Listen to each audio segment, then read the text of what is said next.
هەر لەسەرم پرسە گرنگە کە گرنگەکەی بۆ ئێستا و داهاتووی هەرێمی کوردستانە ئێمە بە شوێکی ڕاستەوخۆ بەڕێز دلاوەر ئاژگەیمان لەگەڵدا بێت لە ڕێگەی سکایپەوە کە نوێنەری حکوومەتی هەرێمی کوردستانە لە یەکێتی ئەوروپا. بەڕێز دلاوەرم کاتت باش، سڵاوت لێبێت. هەواڵێکی دڵخۆشکەرە بۆ هەرێمی کوردستان و بۆ جوتیاران بۆ بژانەوەی ئابووری کوردستانیش کە وڵاتێکی دیکە بتوانێت گەرەستە و یاخود بەرهەمی کوردستان هاوردە بکات. ئێستا پێمان بڵێ ئایا بەلژیکا داوای چی کردووە و ئێوە هەوڵەکانتان گەیشتۆ بەکوێ بووی کە بتوانن بەرهەمی هەرێمی کوردستان بگەێنە وڵاتە؟ ئەو کاتتان باش، بەڵێ وەکو ئاماژەتان پێکرد دەما لە چوارچێوەی هەوڵەکانی بەڕێوەی سەرۆکی حکوومەتی هەرێمی کوردستاندا بۆ بازارکردنی بەرهەمەکانی هەرێمی کوردستان لە بازارەکانی جیهانی کە خۆتان ئاگادارن ئێستا لە هەندێک لە وڵاتانی کەندا و بە شێوەیەکی باش بەڕێوە دەچێت.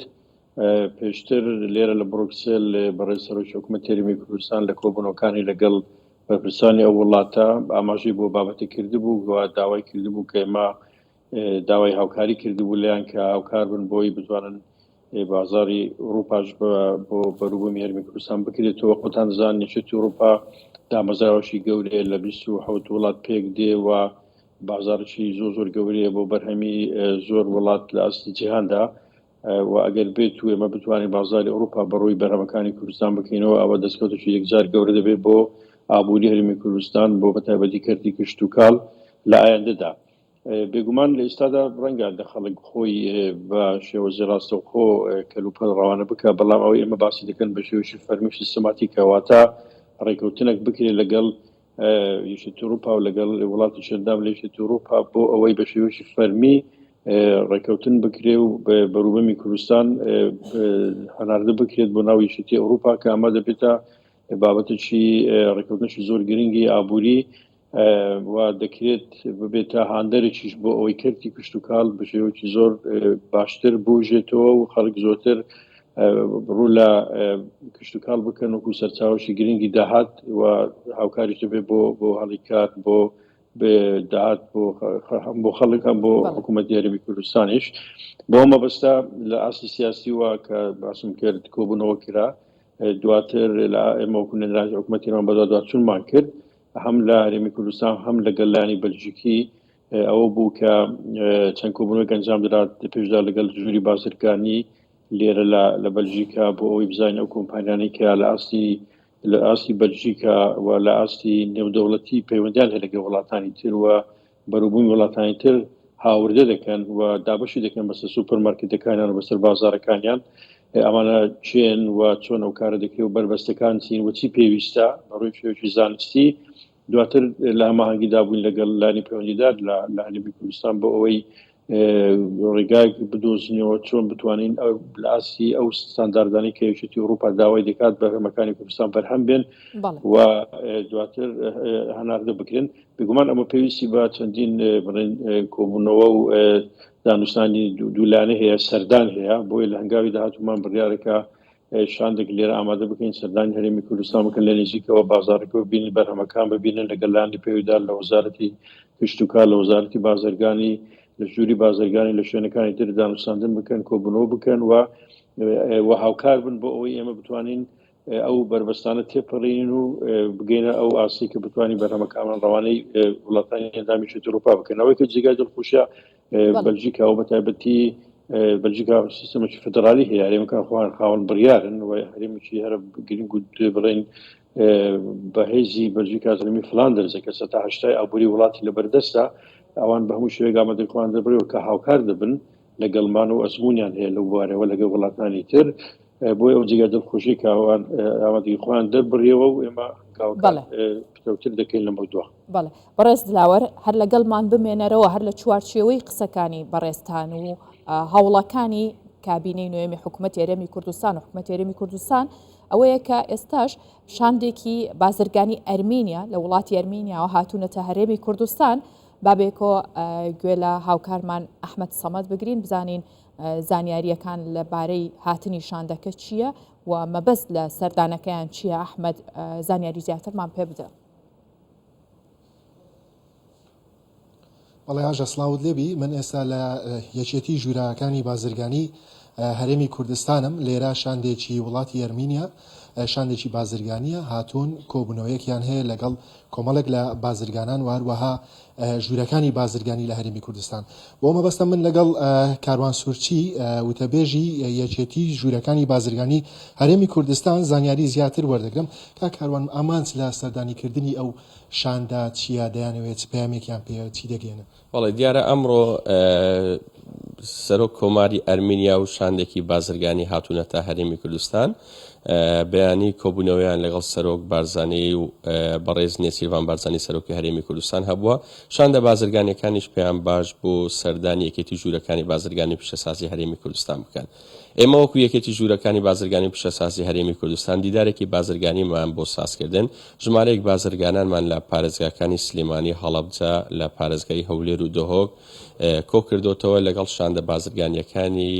کۆماری ئەرمینیا کۆبوونەتەوە و تێیدا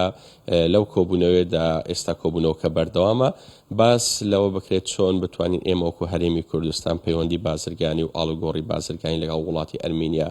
لە ماوەی داهاتوودا زیاد بکەین چۆن بتوانین سوود لە ئەزمموی ئەو کۆمپانیایانە وەربگرین ئەو کۆمپانیایانەی کە هاتون بۆ هەرێمی کوردستان لەگەڵ بازرگانانی هەرێمی کوردستان و کۆمپانیەکانی هەرێمی کوردستان دیداری بازرگانی ساز بکەن و هەوڵ بدەن لە داهاتوو کاری بازرگانی و پرۆژه بازرگانی هاوبەش ئەنجام بدەن. وەکو بینیمان کۆمەڵێک بازرگانی جیاواز لە پێشوازی ئەو شاندەدان هاوشانی ژوورەکانی بازرگانی دوای ئەو کۆبوونەوەیە چی دیکە هەیە لە بەرنامەی کار دەیانەوێت چۆن دیدارەکان ڕێک بخەن ئەو بازرگانانە چۆن لەگەڵ ئەو شاندەیە کۆ دەبنەوە کۆبوونەوەی بچوو بچووتر ئەنجام دەدەن. بەڵێ ئەو شاندەی کە ئەوان بەشدارن کۆمپانیەکان لە بواری وزن لە بواری وزەی خۆرن لە بواری کوشت و کاڵێن لە بواری خواردن و لە قوتونانن لە بواری تەکنەلۆژیا و ئایتین بە هەمان شێوە ئێمەش ئەو بازرگانانەمان بۆ ئامادەکردون کە لەو سێکتەرانە لە هەرێمی کوردستان کار دەکەن دوای کۆبوونەوەکە دیداری دوو بازرگانان پێکەوە هەم بازرگانی هەرێمی کوردستان هەم بازرگانی وڵاتی ئەرمینیا پێکەوە گفتوگۆ دەکەن و دادەنیشن و بەڵکو بتوانن لە داهاتوودا پێکەوە کاری بازرگانی و پرۆژە لە هەرێمی کوردستان یاخود بازرگانانی ئێمە کۆنتاک لەگەڵەوان بکەن کاری بازرگانی ئەنجام بدەن. هاوشێوەی ئەو دیدارانە لەگەڵ شاندی وڵاتانی بیانی لە کوێندەری کاری ئێوەدایە و هەروەها چی دەکەن بۆ ئەو بابەتە چۆن ئەو شانانە ڕێک دەخەن بۆ ئەوەی دیداری بازرگانی لە نێوان بازرگانانی هەرێمی کوردستان بە شێوەیەکی گشتی لەگەڵ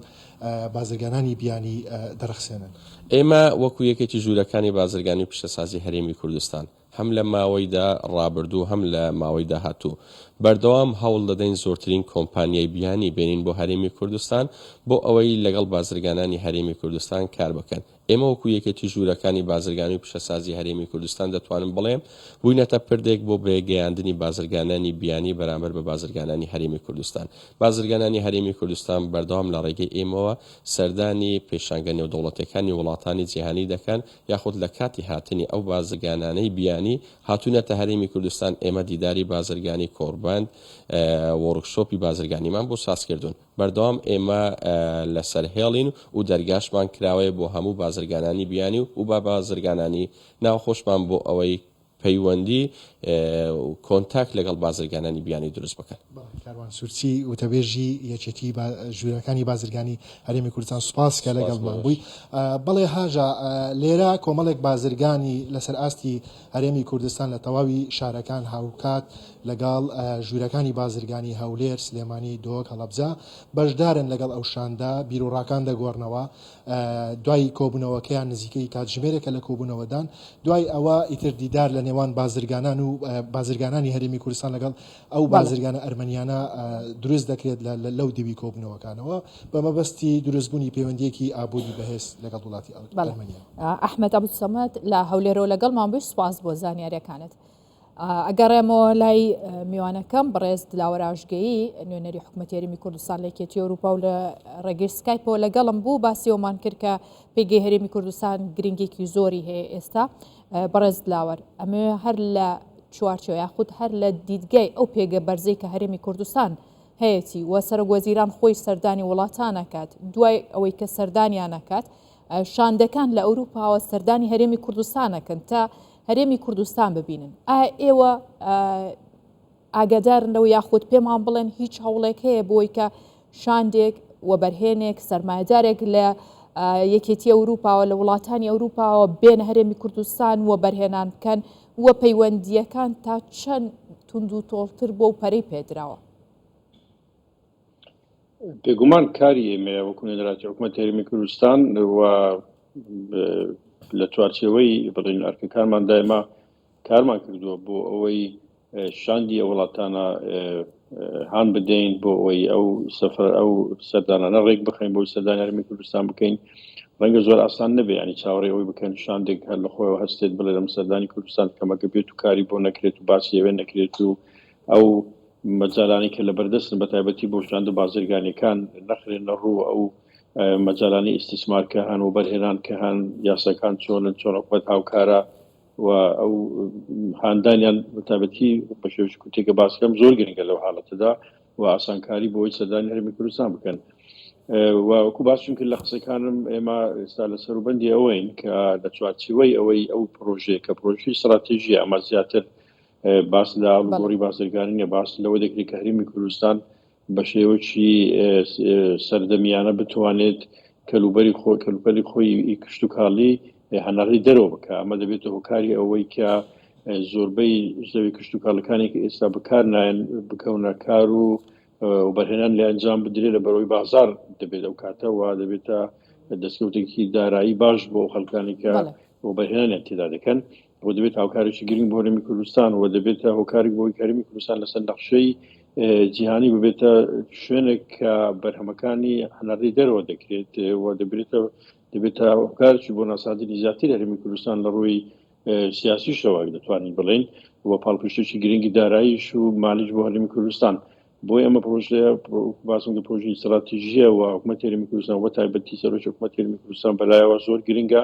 و یەک لە ئەولویاتی استراتیژی حکوومەتی هەرێمی کوردستانە. بۆیش ئێمە